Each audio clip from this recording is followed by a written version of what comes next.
चार बांस 24 गज, अंगुल अष्ट प्रमाण, ता ऊपर घड़ियाल है, मत चूके चौहान। मत चूके चौहान, प्राण अंजलि में लेकर कर दे तू निशब्द, शब्द को शब्द भेद। जय हिंद दोस्तों, परिश्रम क्लासेस में आप सभी का स्वागत है। आज हम लोग पढ़ने वाले हैं शब्द पर चर्चा। आपके समझ में ये भी आपने सुना कि हमने कुछ पंक्तियों का उच्चारण भी किया। उन पंक्तियों का उद्देश्य केवल आपके ज्ञानवर्धन के लिए है। हमने एक पंक्ति यूज की है, कर दे तू निशब्द, शब्द को शब्द भेद कर। इस पूरी जो हमने पंक्तियां पढ़ी हैं वो हिंदी के प्रथम महाकाव्य चंद्रबरदाई द्वारा रचित है, जिसका नाम है पृथ्वीराज रासो। उससे संकलित हैं और उस दृश्य का ये पंक्तियां वर्णन करती हैं जब चंद्रबरदाई के द्वारा बखान किया जा रहा है और मोहम्मद गौरी को समाप्त किया जा रहा है। इसके द्वारा पृथ्वीराज तृतीय या पृथ्वीराज चौहान के द्वारा। ये अंतिम जो पंक्ति हमने लिखी है, कर दे तू निशब्द, शब्द को शब्द भेद कर, ये इसलिए लिखी है क्योंकि आज की क्लास में जो हम लोग चर्चा करने वाले हैं उसका नाम ही क्या है, शब्द। तो इसलिए ये पंक्तियां हमने आपके सामने उच्चारित की। अब समझिए दूसरी बात, पंक्ति लिखी है, कर दे तू निशब्द। निः शब्द का अर्थ क्या होता है? निः शब्द का अर्थ है बिना शब्द के, और बिना शब्द के का यहाँ अर्थ क्या है? समाप्ति से। और समाप्ति किसकी? पृथ्वीराज चौहान के द्वारा जो मोहम्मद गौरी है उसको समाप्त करने की बात की जा रही है। निशब्द का अर्थ ये हो गया, शब्द को शब्द भेद कर। यहां शब्द का अर्थ, ये जो शब्द लिखा है इस शब्द का अर्थ क्या है? इस शब्द का अर्थ है गौरी। शब्द का अर्थ है ध्वनि, और ध्वनि का अर्थ क्या है? मोहम्मद गौरी। और शब्द को शब्द भेद कर, इस शब्द का अर्थ क्या है? बाण या शर। आपके सामने शब्द 3 बार आया है, एक निशब्द के रूप में, दूसरा शब्द के रूप में, और तीसरा फिर शब्द के रूप में। लेकिन आपने देखा कि हर बार शब्द का अर्थ शब्द ना होकर के उसके अर्थ अलग अलग हैं। एक है पृथ्वीराज को समाप्त करने की बात कही जा रही है, दूसरी जगह गौरी के ध्वनि अर्थात शब्दों की बात की जा रही है, और तीसरा किसके द्वारा? बाण के द्वारा। यही से शुरुआत होती है कि शब्द का अर्थ क्या होता है और शब्दों को हम लोग कितने आधारों पर पढ़ेंगे। इससे यह तो निष्कर्ष निकलता है कि हिंदी व्याकरण की जो नींव है वो वास्तव में शब्द ही है, और हिंदी व्याकरण का लगभग 60% भाग कह सकते हैं, या कह सकते हैं कि 50% से अधिक भाग केवल और केवल क्या है? शब्द। और अगर आपको शब्द पर कमांड होती है तो ये माना जाता है कि आप भाषा के अच्छे जानकार हैं। एक मनोविज्ञान का कथन है कि अगर आपको किसी भाषा के लगभग 1000 शब्दों का ज्ञान है तो आप उस भाषा में प्रवीण माने जाते हैं। वो भाषा चाहे हिंदी हो, चाहे संस्कृत हो, चाहे उर्दू हो, चाहे अंग्रेजी हो। तो चलिए शब्दों पर चर्चा करते हैं, ज्यादा देर न करते हुए देखते हैं शब्द। ऊपर हमने बता दिया कि बात किसकी करने वाले हैं? शब्द की। उसी शब्द को कह देते हैं पद। तो हमने लिख भी दिया कि शब्द विभाग का ही अर्थ क्या है? पद परिचय। अब समझिए कि अगर आपके सामने पूछ लिया जाए कि शब्द होते क्या हैं, तो याद करिए सबसे पहली क्लास में हमने आपको बताया था कि वर्ण क्या होता है। फिर आपको उन्हीं वर्णों के क्रम में बताया था कि वर्ण से ही निर्माण होता है किसका? शब्द का। यानी कि यदि शब्दों का या अर्थात वर्णों का सार्थक योग कर दिया जाए तो जो मिलने से बनेंगे उन्हीं को कहते हैं क्या? शब्द। तो उसी को हम भाषिक रूप में लिख रहे हैं। देखिए क्या लिखेंगे, यहां लिखेंगे वर्णों का सार्थक योग। वर्णों का सार्थक योग ही कहलाएगा क्या? शब्द। क्या कहलाएगा? शब्द। इसके अतिरिक्त भी एक दूसरी परिभाषा हो सकती है, और वो परिभाषा होगी, कहां से रिलेट करेगी? भाषा से। आपको पता है इस शब्द से पहले एक इकाई आती है वर्ण, और उस वर्ण से पहले एक इकाई आती है ध्वनि। ना तो ध्वनि का कोई अर्थ होता है और ना ही वर्ण का कोई अर्थ होता है, लेकिन वर्णों का जब सार्थक हो जाता है तो सार्थक का अर्थ ही क्या है? कि इसका कुछ अर्थ है। तो इसी शब्द की दूसरी परिभाषा बनती है, और वो क्या होती है? ये होती है भाषा की न्यूनतम सार्थक इकाई। भाषा की न्यूनतम कैसी इकाई, सार्थक इकाई।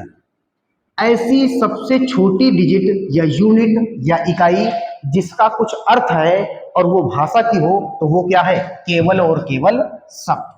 तो ये तो सामान्य परिभाषा हो गई किसकी, शब्द।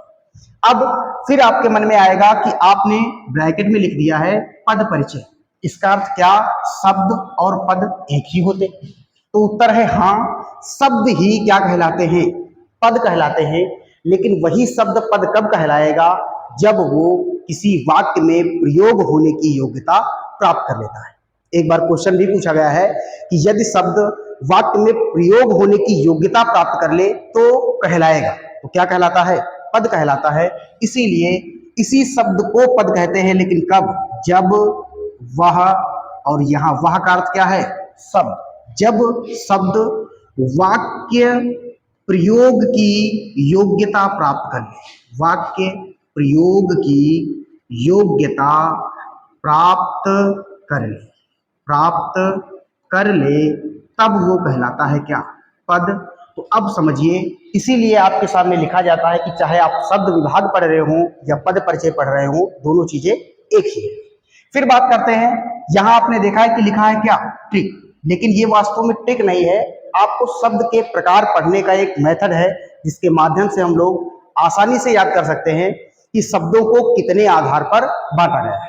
दूसरा, ट्रिक का अर्थ ये होता है कि ट्रिक सबकी अपनी अपनी होती है। अगर आपको अच्छी लगे तब ठीक, अगर अच्छी ना लगे तो आपकी मर्जी, आपको याद करना है जैसे भी याद हो, साम दाम दंड भेद। देखिए ट्रिक क्या है, ये ट्रिक आधारित है शब्द के प्रकार बताने के ऊपर। देखिए लिखते हैं कि शब्द के हैं 4 प्रकार, शब्द के हैं कितने प्रकार, 4 प्रकार, शब्द के हैं 4 प्रकार। पहली लाइन से यह कंफर्म हुआ कि शब्दों को कितने आधार पर बांटा गया है, तो उत्तर होगा 4 आधारों पर बांटा गया है। कौन कौन से, तो पहला आधार है आपका उत्पत्ति, पहला आधार है उत्पत्ति।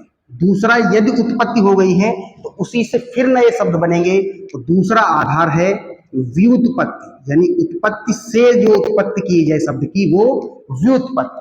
और तीसरा जो आधार है वो आधार है अर्थ, और चौथा जो आधार है वो आधार है विकार। शब्द के हैं 4 प्रकार, कौन कौन से, उत्पत्ति, व्युत्पत्ति, अर्थ और विकार। यदि आपसे पूछा जाए कि शब्द के कितने प्रकार, तो उत्तर होगा 4। कौन कौन से, तो वो होंगे, एक उत्पत्ति, दूसरा व्युत्पत्ति, तीसरा अर्थ के आधार पर और चौथा विकार के आधार पर। विकार का अर्थ है परिवर्तन के आधार पर। तो इसी को हम इस सीरियल क्रम में लिख लेते हैं कि शब्द के प्रकार होंगे कितने, 4, और उन्हीं चारों को लिखे देते हैं।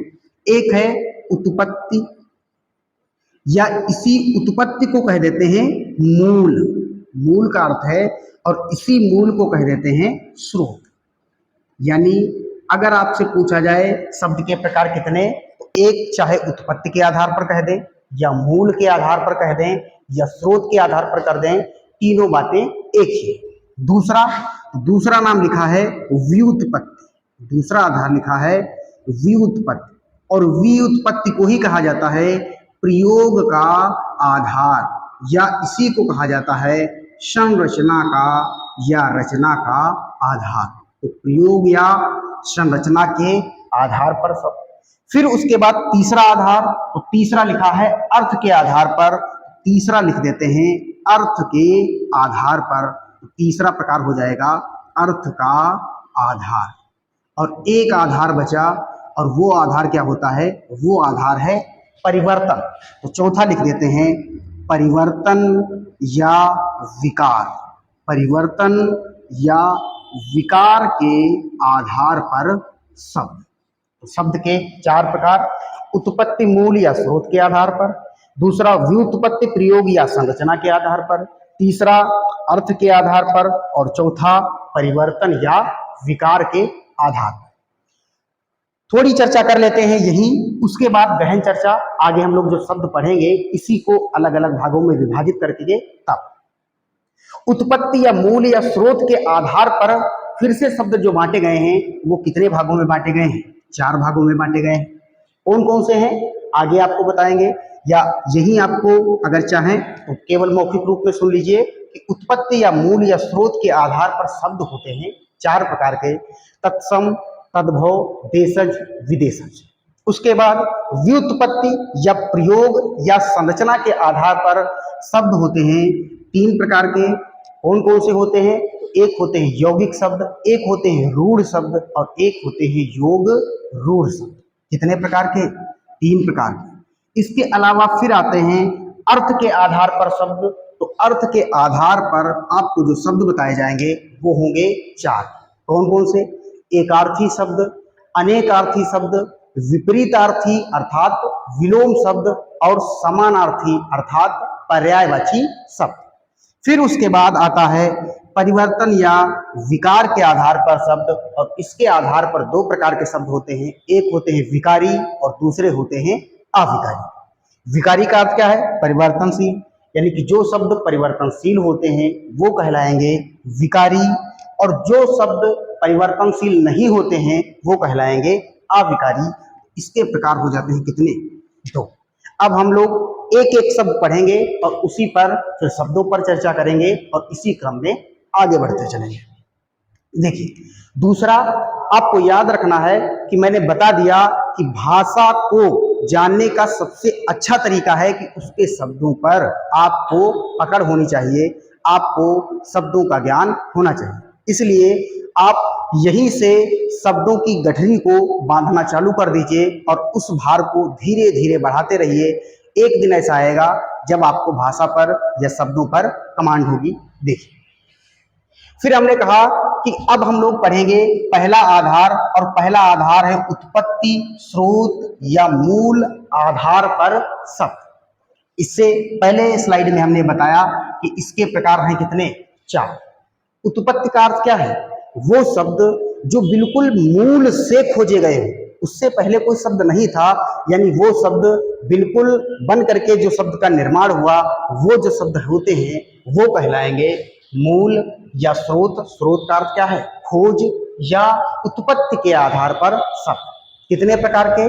4। कौन कौन से? तत्सम, तद्भव, देशज और विदेशज। थोड़ी थोड़ी चर्चा फिर इन पर करेंगे और उसके बाद गहन चर्चा अलग अलग शब्दों के साथ। तत्सम शब्द क्या होंगे? तो तत्सम शब्द आपको पता है कि 2 शब्द हैं, एक तो शब्द होता है तत् और दूसरा शब्द होता है शम। एक तो शब्द होता है तत् और दूसरा शब्द क्या होता है? शम। यहां तत् का अर्थ होता है उसके। तत् का अर्थ क्या होता है? उसके। और सम का अर्थ क्या होता है? सम का अर्थ होता है समान। और ये जो शब्द उसके प्रयोग हुआ है, ये उसके शब्द किसके लिए प्रयोग हुआ है? तो ये शब्द प्रयोग हुआ है संस्कृत के लिए। किसके लिए प्रयोग हुआ है? संस्कृत के लिए। यानी कि वे शब्द जो उसके अर्थात संस्कृत के समान हैं और हिंदी में भी यथावत अर्थात संस्कृत के रूप में ही प्रयोग हो रहे हैं, वो शब्द कहलाएंगे क्या? तत्सम शब्द। फिर एक बार रिपीट कर रहे हैं, तत् का अर्थ है उसके, उसके का अर्थ है संस्कृत के। वे शब्द जो मूलतः संस्कृत के थे और हिंदी में भी यथावत यानी कि जैसे के तैसे ही प्रयोग हो रहे हैं, वो कहलाते हैं तत्सम शब्द। तो फिर तद्भव क्या होते हैं? तो वे शब्द, ये भी 2 शब्दों से मिलकर बना है। एक शब्द होता है तद और दूसरा शब्द होता है भव। भव का अर्थ क्या होता है? भव का अर्थ होता है होना। भव का संस्कृत में जब आप धातु रूप पढ़ते हैं तब आपको पता चलता है कि भव का अर्थ क्या होता है? होना। यहां शब्द था तत्, यहां शब्द है तद, और यहां तद का अर्थ हो जाता है उससे। देखिए, शब्दों में अंतर यहीं से आता है। यहां तत् का अर्थ है उसके, यहां तद का अर्थ है उससे, और उससे का अर्थ कहां से है? संस्कृत से। संस्कृत से। तो फिर इसकी परिभाषा क्या बनेगी? परिभाषा होगी वे शब्द जो मूलतः तो संस्कृत के थे लेकिन हिंदी में यथावत प्रयोग न होकर के कुछ परिवर्तन के बाद प्रयोग होते हैं, वो शब्द कहलाते हैं तद्भव शब्द। अथवा वे शब्द जिनका निर्माण या जिनका प्रयोग संस्कृत के शब्दों से विकास या बिगाड़ होने के बाद हो रहा हो, वो शब्द कहलाएंगे तद्भव शब्द। तो तत्सम आपने जान लिया, तद्भव जान लिया। देशज क्या होगा? इसमें भी दो शब्द हैं, एक शब्द है देश और दूसरा शब्द है ज्या। ज्या का अर्थ जब प्रत्यय रूप में प्रयोग होता है, प्रत्यय का अर्थ है कि शब्द के पीछे, तो उस ज्या का अर्थ होता है जन्मा। ज्या का अर्थ क्या होता है? जन्मा। वे शब्द जो देश में या देश से जन्मे हो, और देश का अर्थ है जो भी आपकी व्यवहारिक बोली हो या भाषा हो या उपभाषा हो, उससे अगर कोई शब्द जन्मा है तो वो शब्द कहलाएगा देशज। और अगर इसकी विपरीत स्थिति है, कोई ऐसा शब्द है जो देश से जन्मा नहीं है या जिस शब्द के मूल का, जन्म का पता नहीं है, या वो शब्द हिंदी का नहीं है और उसके जन्म के बारे में भी कोई जानकारी नहीं है, तो वो शब्द कहलाएगा विदेशज। और इसमें भी दो शब्द आएंगे, पहला शब्द आएगा विदेश और दूसरा शब्द आएगा जा। याद रखिए, यहां देश प्लस जा का अर्थ है कि देश से जन्मा, लेकिन विदेश प्लस जा का अर्थ है विदेश में जन्मा, और विदेश का अर्थ है कि हिंदी भाषा के अतिरिक्त, अगर कहीं भारत के अतिरिक्त भी हिंदी बोली जा रही है और कोई शब्द वहां प्रयोग हो रहा है, तो वो विदेशज नहीं कहलाएगा। यानी कि क्या है, भारत की मूल भाषा जो राजभाषा है वो हिंदी है, उस हिंदी के अतिरिक्त अगर किसी भाषा का शब्द है तो वो शब्द कहलाएगा विदेशज। क्योंकि आपको पता है कि हमारी भाषा की विशेषता है कि हमारी भाषा श्लिष्ट योगात्मक भाषा है, इसलिए विभिन्न प्रकार के अलग अलग भाषाओं के शब्दों को भी अपने आप में समाहित किए हुए हैं। तो तत्सम जान लिया, तद्भव जान लिया, देशज जान लिया, विदेशज जान लिया। अब एक एक करके हम लोग इन्हीं शब्दों पर चर्चा करेंगे। तत्सम और तद्भव एक साथ पढ़ लेंगे। आपकी परीक्षाओं में यदि तद्भव और तत्सम सिलेबस में शामिल है तो ये मान करके चलिए कि 100% क्वेश्चन पूछा ही जाना है। इसलिए जो भी आपको शब्द करवाए जाएंगे, ये आप समझ लीजिए कि आपको वो शब्द कंठस्थ कर लेने हैं। और कंठस्थ करने का अर्थ है कि आपको बैठ करके रटना नहीं है। जब आप कोई शब्द या कुछ भी आप कंटिन्यू कई बार पढ़ते हैं, रिवाइज के तरीके से पढ़ते हैं, तो चीजें आपको स्वतः ही याद हो जाती हैं और आपको पता भी नहीं चलता। देखिए, अब सबसे पहले कुछ वर्ण जान लेते हैं जिनका तत्सम से तद्भव में अगर परिवर्तन होता है तो वो शब्द क्या परिवर्तन करते हैं। या आपको कुछ शब्द ऐसे मिल जाएंगे, वर्ण ऐसे मिल जाएंगे जिनके वर्णों को ही देखकर आप ये निश्चित कर पाएंगे कि ये शब्द तत्सम है या तद्भव। जैसे आपके सामने ये जो वर्ण लिखे हुए हैं ऊपर से लेकर नीचे तक, यदि किसी शब्द में ये वर्ण आपको मिल जाएं तो इसकी ज्यादा चांस है, इस बात की ज्यादा गारंटी है कि वो शब्द कैसा होगा, वो शब्द तत्सम है। यदि वो शब्द तत्सम है और उनमें ये वर्ण है तो तद्भव के बाद जो सामान्य परिवर्तन होता है वो इन वर्णों का क्या होगा, सबसे पहले हम उन्हीं पर चर्चा कर लेते हैं। एक एक उदाहरण भी आपको बताते चलेंगे ताकि आपको अच्छे से समझ में आए। चलिए देखते हैं। सबसे पहला वर्ण लिखा है छा। इस छा का परिवर्तन हो जाता है किसमें, खा में। जैसे उदाहरण लिख देते हैं, एक शब्द लिखा है क्षेत्र और इस क्षेत्र का तद्भव हो जाता है खेत। आपने देखा कि इस छ का परिवर्तन किसमें हो गया, खा में। उसी प्रकार से इस त्रा का परिवर्तन भी किसमें हो गया, ता में। इसका अर्थ यह है कि ये जो दूसरा वर्ण लिखा है त्रा, इस त्रा का परिवर्तन किसमें हो जाएगा, ता में। और इसका एक उदाहरण ऊपर आपने पढ़ लिया। दूसरा उदाहरण लिख देते हैं। अगर शब्द लिखा है मित्र तो इसका तद्भव क्या हो जाता है, तद्भव हो जाता है मीत। याद रखिए, ये मीट नहीं लिखा है, क्या लिखा है, मीत। इधर ये शब्द कैसे हैं, ये शब्द हैं तत्सम, और इधर ये शब्द कैसे हैं, ये शब्द हैं तद्भव। शब्दों की झोली को भरना यहीं से आपको प्रारंभ करना है। पहले भी बता चुके हैं, अब भी बता रहे हैं। शब्दों पर पकड़ आपको बनानी है। भाषा में केवल शब्दों का खेल रहेगा। तीसरा देखिए, शब्द लिखा है ज्या। इस ज्या का परिवर्तन हो जाता है किसमें? ज्या में। ज्या का भी परिवर्तन हो जाता है ज्या में, और एक वर्ण होता है या, इस या का भी परिवर्तन हो जाता है किसमें? जा। जैसे शब्द लिखा है यजमान, उदाहरण हम यहां लिख देते हैं, एक शब्द लिखा है यजमान। इस यजमान का परिवर्तन आपने देखा होगा हो जाता है जजमान। कुछ समय पहले एक कॉमेडी टाइप का वीडियो था, उसमें इस शब्द का प्रयोग किया गया था यजमान। तो आप वहां से भी रिलेट कर सकते हैं कि यजमान का तद्भव क्या हो जाता है? यजमान। अर्थात या का परिवर्तन जा में हो जाता है तब जब वो तत्सम से तद्भव में परिवर्तन करता है। ठीक वैसे ही ज्या का भी परिवर्तन हो जाता है जा में। जैसे शब्द लिखा है ज्ञानी, और इस ज्ञानी का परिवर्तन हो जाता है किसमें? ज्ञानी। एक आपको पता है कि एक एक्टर हैं राजकुमार, उनका बहुत ही पसंदीदा डायलॉग है जानी। तो आप उससे रिलेट करके इसको याद कर सकते हैं कि ज्ञानी का तत्सम क्या होता है? ज्ञानी। अर्थात ज्या का परिवर्तन जा में हो जाता है।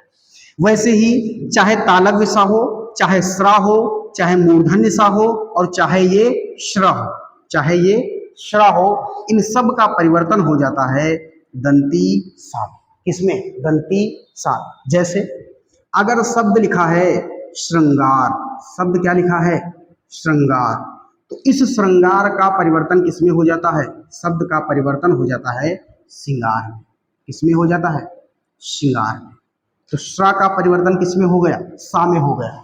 वैसे ही अगर शब्द लिखा हो श्रमिक, एक शब्द और लिख देते हैं, अगर शब्द लिखा हो श्रमिक, तो इस श्रमिक का तद्भव क्या हो जाता है? श्रमिक का तद्भव हो जाता है सेवक। क्या हो जाता है? सेवक। शब्दों को याद करना प्रारंभ कर दीजिए। वा का परिवर्तन, वा का परिवर्तन हो जाता है बा में। जैसे शब्द लिखा है तत्सम वक, और इस वक का तद्भव हो जाता है बगुला। वक का तद्भव क्या हो जाता है? वक का तद्भव हो जाता है बगुला। तो वा का परिवर्तन बा। वैसे ही टा का परिवर्तन हो जाता है किसमें? राम। टा का परिवर्तन किसमें हो जाता है? राम। जैसे शब्द लिखा है करपट, शब्द क्या लिखा है? करपट, और करपट का जो तद्भव होता है वो क्या हो जाता है? वो हो जाता है कपड़ा। तद्भव इसका क्या हो जाता है? कपड़ा। यानी टा का परिवर्तन किसमें हो जाता है? रा में हो जाता है। एक वर्ण आपका बचा है इसमें रा, इस रा का परिवर्तन हो जाता है किसमें? ना। जैसे आपने एक शब्द, उसका उदाहरण हम यहाँ लिख देते हैं ऐसे करके। जैसे शब्द होता है नारायण, शब्द क्या होता है? नारायण, और इसी का तद्भव अगर करना हो तो शब्द हम लोग करते हैं नारायण। क्या करते हैं? नारायण। इसका अर्थ यह है कि रा का परिवर्तन हो जाता है किसमें? ना। और सबसे महत्वपूर्ण बिंदुओं में से एक, इस पर चर्चा हम लोग कर चुके हैं कि यदि बिंदु अनुस्वार है तो सामान्यतः शब्द तत्सम होगा, और इसी अनुस्वार का परिवर्तन हो जाता है चंद्र बिंदु में अर्थात अनुनासिक में, और वो शब्द कहलाता है तद्भव। वो शब्द क्या कहलाता है? तद्भव। जैसे इसका उदाहरण हम एक यहां लिखे देते हैं। जैसे शब्द लिखा है चंद्र, इसी चंद्र को हम कैसे लिख सकते हैं? इसी चंद्र को हमने लिख दिया ऐसे, और इस चंद्र का जो तद्भव होता है वो होता है चांद। वो क्या होता है? चांद। जो हमने आपको परिवर्तन ये बताए, ये 100% सत्य भले ही ना हो, लेकिन लगभग सत्यता यही होती है कि इन वर्णों से यदि कोई शब्द बनता है तो वो तत्सम होगा, उसका तद्भव में परिवर्तन इस प्रकार से होगा। अब कुछ शब्दों पर देख लेते हैं, चर्चा कर लेते हैं, जो कि तत्सम आपके सामने लिखे रहेंगे और उनके तद्भव हम लोग चर्चा करेंगे। देखिए शब्द लिखा है, सबसे पहला शब्द आपको पता है, आपको, हमको, हम सबको जन्म देने वाली माता। तो पहला शब्द लिखा है मातृ। मातृ का तद्भव क्या हो जाता है? मातृ का तद्भव हो जाता है माता। अब इसमें कुछ आपको समझाने वाली बातें नहीं है, थोड़ा स्पीड में लिखेंगे, उतना स्पीड में भी नहीं जितना आपको समझ में ना आए। हाँ, थोड़ी गति हो सकता है तेज। पितृ का क्या हो जाएगा? तो आपको पता है अगर मातृ का माता तो पितृ का क्या हो जाएगा? पितृ का हो जाएगा पिता। वैसे ही भ्रातृ का क्या हो जाएगा, तो भ्रातृ का हो जाता है भाई। भ्रातृ का क्या हो जाएगा, भाई। भगिनी, भगिनी होता है किसका, बहन का, और ये शब्द महत्वपूर्ण रहता है। वधू, वधू का तद्भव होता है बहू। धा का परिवर्तन किसमें हो जाता है, हा में। वैसे ही गृहिणी का अर्थ होता है गहनी। गहड़ी का अर्थ क्या होता है, गहड़ी का अर्थ हो जाता है गहनी। और आप रिलेट कर पाएंगे, गहन, गहनों का अर्थ क्या होता है, जो भी आपके आभूषण होते हैं उन्हीं को धारण करने वाली गहनी, और वही क्या होती है, गृहिणी। दूसरा है द्विवर। द्विवर का तद्भव होता है देवर। द्विवर का तद्भव क्या होता है, देवर। और उसी से मिलता जुलता एक शब्द है द्विरागमन, और द्विरागमन का अर्थ होता है गौना। द्विरागमन का अर्थ क्या होता है, गौना। द्वि का अर्थ है दोबारा, आगमन का अर्थ है आगना, यानी इसी वधू का दोबारा जो आगमन होगा वही कहलाएगा द्विरागमन। अगला शब्द है मातृग्रह। मातृ का अर्थ है माता, ग्रह का अर्थ है घर, माता का घर, अर्थात इसका तद्भव हो जाता है मायका। कहीं कहीं यही शब्द लिखा होता है नैहर या पिहर या मायका, वो सारे शब्द तद्भव होंगे और इसी के तद्भव होंगे। अगला शब्द क्या है, अगला शब्द है भ्रातृजाया। जाया होता है पत्नी का पर्यायवाची, और भ्रातृ होता है भाई का, यहाँ पढ़ चुके हैं। तो भाई की पत्नी अर्थात भवज या भौजाई। तो शब्द क्या आ जाएगा, ये शब्द आ जाएगा भौजाई, या इसी को हम लोग प्रयोग की भाषा में कहते हैं भाभी। तो ये आपके कुछ शब्द हैं जिनके तत्सम लिखे थे, हमने तद्भव आपको बताए। देखते हैं आगे शब्द। आगे शब्द लिखा है मातृस्वसा। अब देखिए यहां स्वसा का अर्थ क्या है, दो शब्द पहले आपको बता दें। एक शब्द होता है स्वश्री, एक शब्द क्या होता है स्वश्री, और एक शब्द होता है श्वास। एक शब्द क्या होता है, श्वास। दोनों लगभग एक जैसे हैं लेकिन दोनों के अर्थ अलग हैं। स्वश्री का अर्थ होता है सांस, लेकिन श्वास का अर्थ होता है सांस। श्वास का अर्थ क्या होता है, सांस। इन्हें आप समश्रुत भिन्नार्थक भी कह सकते हैं, लेकिन इनका अर्थ आप इससे रिलेट नहीं करेंगे कि श्वास का अर्थ है सांस, तो स्वसा का अर्थ भी क्या हो जाएगा, सांस। तो वैसे ही मातृ का अर्थ क्या है, माता। तो मातृ स्वसा तत्सम शब्द है, और ये होता है किसका, ये होता है मासी या मौसी। चाहे मासी कहें और चाहे इसी को क्या कह दें, मौसी, ये शब्द कहलाएगा आपका मातृ स्वसा। वैसे ही पुत्र स्वसा, तो पितृ स्वसा कहलाती है बुआ। पितृ स्वसा क्या होती है, बुआ, या कहीं कहीं लिखा होता है फुआ, तो फुआ भी कह सकते हैं। भ्रातव्य, भ्रातृ तो होता है किसका, भाई का, और भ्रातव्य का अर्थ है भाई से संबंधित, भाई से या भाई का पुत्र, वही कहलाता है भ्रातव्य। और भाई का पुत्र का अर्थ है भतीज या भतीजा। भतीज या भतीजा। यही अगर होता भ्रातव्या तो होता भतीजी, लिखा है भ्रातव्य तो शब्द है भतीज या भतीजा। शब्दों को आपस में को रिलेट भी करेंगे कि अगर ये पुल्लिंग है तो इसका स्त्रीलिंग क्या होगा, और ये पुल्लिंग है तो इसका स्त्रीलिंग क्या होगा। अगला शब्द है नप्त्री। नप्त्र का अर्थ होता है नाती। अर्थ का अर्थ यहाँ किससे है, तद्भव से। इधर तत्सम, इधर क्या है, तद्भव। स्वश्री, तो वहां हम बता चुके हैं इसका अर्थ क्या होता है, इसका अर्थ होता है सास। वैसे ही शब्द लिखा है श्वशुर। श्वशुर का अर्थ होता है ससुर। श्वशुर का अर्थ क्या होता है, ससुर। अभी तक तत्सम के शब्दों में आपके रिश्ते ही चल रहे हैं, तो पहले रिश्ते जानेंगे, फिर पकवान जानेंगे, फिर मसाले जानेंगे, उसी के साथ आगे आनंद के साथ हम लोग शब्दों को पढ़ते चलेंगे। देखिए अभी तक ससुर था, उसी में आलय जुड़ गया। आलय का अर्थ क्या है, घर का पर्यायवाची। ससुर का आलय, ससुर का घर अर्थात ससुराल, तो ये शब्द कहलाएगा ससुराल। शब्द क्या कहलाएगा, कहलाएगा ससुराल। ये इसका क्या है, तद्भव। फिर लिखा है श्याल। श्याल का अर्थ क्या होता है, श्याल का अर्थ होता है शाला, यानी पत्नी का भाई। और वैसे ही इसका स्त्रीलिंग है श्याली, तो इसका अर्थ क्या हो जाएगा, इसका अर्थ हो जाएगा शाली। दूसरी बात ये भी समझिए, इन शब्दों को बताने का ये रीजन नहीं है कि आप सारे रिश्ते या ब्लड रिलेशन को पहचान पाए। इसको बताने का रीजन ये है कि ये सब प्रीवियस ईयर के क्वेश्चन है। कोई भी सिंगल क्वेश्चन ऐसा नहीं है जो कभी भी एग्जाम में पूछा न गया हो।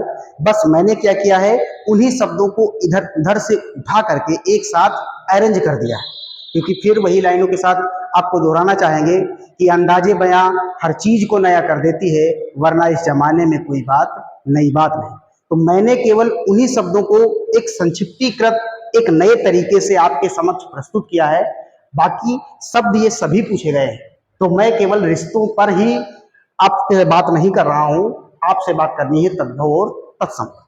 अगला शब्द लिखा है स्यालीवाट। तो स्यालीवाट किसी साली का पति होता है और जिसको सामान्य भाषा में या तद्भव की भाषा में कहते हैं क्या, साढ़ू। देखते हैं अगले शब्द लिखा है मातृग्रह या जतिग्रह। तो ये हम बता चुके हैं, ये शब्द क्या होता है, ये होता है मायका। अगला लिखा है खंडग्रह। खंड का घर, खंड ग्रह का अर्थ क्या होता है, खंड का अर्थ होता है खंड, ग्रह का अर्थ होता है घर, इसको कहते हैं खंडहर। इसको क्या कहते हैं, इसको कहते हैं खंडहर। तो खंड ग्रह का तद्भव खंडहर। दूसरा काष्ठ ग्रह। तो काष्ठ का अर्थ होता है लकड़ी, ग्रह का अर्थ होता है घर। जो आप देखते हैं अदालत में जिसमें मुजरिम खड़े होते हैं उसको कहते हैं कटघरा, उसी का तत्सम ये है, तो इसको कहते हैं कटघरा। क्या कहते हैं, कटघरा। अगला शब्द है प्रसूति ग्रह। प्रसूत क्या कहते हैं, जो स्त्री बच्चे को जन्म दे चुकी हो या देने वाली हो उसको कहते हैं प्रसूत, और उसके जन्म देने का जो स्थान होगा वो होगा प्रसूति ग्रह। तो इसको कहते हैं श्रवण। इसको क्या कहते हैं, श्रवण या सौर, या क्या कहते हैं, या कहते हैं शौर। एक एनम जीनम की गुणवत्ता से रिलेटेड वैकेंसी आती है, उसमें ये शब्द कम से कम 3 बार पूछा गया है कि प्रसूति ग्रह का तद्भव क्या होता है, जो कि आपके लोअर पीसीएस लेवल की परीक्षा होती है उसमें ये क्वेश्चन पूछे गए। तो इन क्वेश्चन को आपको अलग वे में नहीं सोचना है कि ये आपको क्यों लिखवा रहे हैं। मैंने फिर बताया कि इसमें से कोई एक ऐसा सिंगल क्वेश्चन नहीं है जो कि प्रीवियस ईयर का ना हो। गुंठन, गुंठन का अर्थ होता है वधू, का अर्थ होता है बहू। गुंठन का अर्थ क्या होता है, गुंठन का अर्थ होता है बहू जो निकालती है उसको कहते हैं क्या, घूंघट। तो गुंठन को रिलेट करेंगे वधू के साथ। वैसे ही शब्द होता है ग्रंथि। तो घूंघट को निकालने के लिए आपको पता है कि साइड में गांठ भी लगानी पड़ती है। तो ग्रंथि का अर्थ होता है गांठ। ग्रंथि का जो तद्भव होता है वो क्या होता है, वो होता है गांठ। अगला शब्द लिखा है प्रग्रह। प्रग्रह का तद्भव होता है पगहा। रस्सी से थोड़ी मोटी अगर रस्सी हो तो उसी को कहते हैं पगहा। अगला शब्द लिखा है रज्जु। रज्जु का अर्थ होता है रस्सी। रज्जु का अर्थ क्या होता है, रज्जु का अर्थ होता है रस्सी। अगला शब्द लिखा है अट्टालिका। अट्टालिका का तद्भव होता है अटारी, और ये सब कुछ जो आपके शब्द रहेंगे ये क्या रहेंगे, महत्वपूर्ण रहेंगे। अगले शब्दों पर चर्चा करते हैं। अगले शब्द आपके सामने लिखे हैं। एक तो शब्द लिखा है जो कि वर्तनी की दृष्टि से भी सदैव महत्वपूर्ण रहता है, और वो शब्द क्या है, श्रृंगार। इसका तद्भव बता चुके हैं। तद्भव इसका क्या होता है, तद्भव इसका होता है श्रृंगार। क्या होता है, श्रृंगार। दूसरा एक शब्द है आपका श्रृंग। ये श्रृंग भी वर्तनी की दृष्टि से गलत एरर टाइप हो गया है। ये वास्तव में इस प्रकार से शब्द होता है श्रृंग, और श्रृंग का तद्भव होता है शींग। शींग तो जानते हैं आप लोग, जो जानवरों के, गाय के या बैल के या भैंस के होती है, वही शींग। फिर शब्द है श्रृंगाल, और ये श्रृंगाल भी ऐसे रहेगा, इसका तद्भव हो जाएगा शियार। इसका तद्भव क्या हो जाएगा, इसका तद्भव हो जाएगा सियार। अगला शब्द है श्रृंगाटक। तो श्रृंगाटक तद्भव होता है, इसका तद्भव होता है सिंघाड़ा। क्या होता है, इसका तद्भव होता है सिंघाड़ा। अगला है स्मृशु। स्मृशु का अर्थ होता है मूंछ। स्मृशु का अर्थ क्या होता है, मूंछ। पंक्तियां हैं, महाकाक का विधन्य विधाता, भेद न जाना, मूंछ मर्दों को मिली किंतु है नाम जनाना। कहने का भाव ये है कि मूंछ भले ही मर्दों को आती हो या मर्दों की शान हो, लेकिन वास्तव में लिंग की दृष्टि से मूंछ क्या है? स्त्रीलिंग। इसीलिए कहा गया महाकाक तब धन्य विधाता भेद न जाना, मूंछ मर्दों को मिली किंतु हे नाम जनाना। अगला शब्द लिखा है दृष्टिका। दृष्टिका का तद्भव होता है दाढ़ी, या इसी को इस प्रकार से भी लिखा जाता है। शब्द क्या होता है? दाढ़ी। शब्द क्या होता है? दाढ़ी। अगला शब्द है श्मशान। श्मशान का जो तद्भव होता है वो होता है मशान। और ये जो श्मशान लिखा है ये शमशान की शुद्ध वर्तनी है, याद रखिएगा, इंपॉर्टेंट में भी इंपॉर्टेंट शब्द है ये। अगला शब्द लिखा है चतुष्पदी। चतुष्पदी का अर्थ क्या है? चतुष्पदी का अर्थ होता है चौपाई। चतुष्पदी का अर्थ क्या है? चौपाई। और इसी में अगर जोड़ दे और ये शब्द कर दे चतुष्पदिका, तो फिर इसका अर्थ हो जाता है चार पाई। तो फिर इसका अर्थ क्या हो जाता है? चार पाई। थोड़ा अंतर है लेकिन अंतर है। फिर पर्यंक आ जाता है तो पर्यंक का अर्थ होता है पलंग। पर्यंक का अर्थ क्या होता है? पलंग। तो आपके सामने ये भी आपके सामने कुछ तद्भव रहे। इससे पहले हमने आपको इन शब्दों के तद्भव बताए और इससे पहले हमने इन शब्दों के तद्भव बताए। आपको इन शब्दों के तद्भव पहले एक बार कम से कम पढ़ लेने हैं और फिर उसके बाद चर्चा करेंगे हम लोग आगे अन्य तद्भव के शब्दों। तो आशा करते हैं कि आपको तत्सम और तद्भव और जो भी हमने शब्द पर विचार किया है या आपसे बातचीत की गई है वो आपके समझ में आए होंगे। अगली क्लास हम लोग इसी तत्सम और तद्भव के ऊपर लाएंगे, जिसमें केवल आपको तत्सम शब्द लिखे रहेंगे और तद्भव शब्द हम लोग करवाएंगे। तो ये आपके ज्ञान में धीरे धीरे वृद्धि करेगी, क्योंकि हमने आपको बताया कि बूंद बूंद से घड़ा बढ़ता है, लेकिन ओस चाटे कभी भी प्यास नहीं बुझती। दूसरा, आपको जो भी कंटेंट उपलब्ध करवाया जाएगा वो टेलीग्राम के माध्यम से उपलब्ध करवाया जाएगा, इसलिए आप हमारे टेलीग्राम ग्रुप को ज्वाइन कर लीजिए, जिसका लिंक आपको प्रत्येक वीडियो के डिस्क्रिप्शन बॉक्स में मिल जाएगा। आशा करते हैं आपको जो भी पढ़ाया गया है समझ में आया होगा। धन्यवाद।